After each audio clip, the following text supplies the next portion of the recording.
Google DeepMind, во соработка со историчари ја разви алатката Итака, која со помош на вештачка интелигенција реконструира оштетени латински натписи.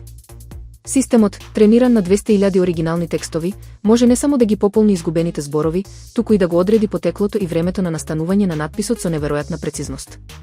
Итака отвора нови можности во археологијата и историјата, бидејќи ги забрзува процесите што инаку би траеле со години.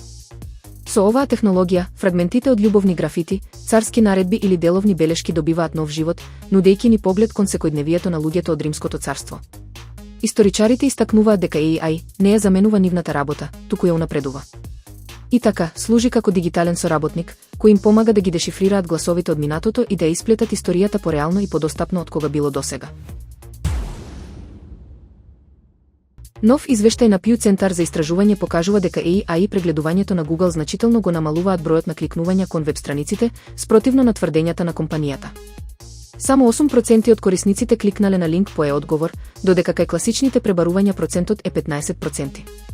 Уште поалармантно, само 1% од AI резултатите воделе кон клик на извор, главно на Википедија, Reddit и YouTube.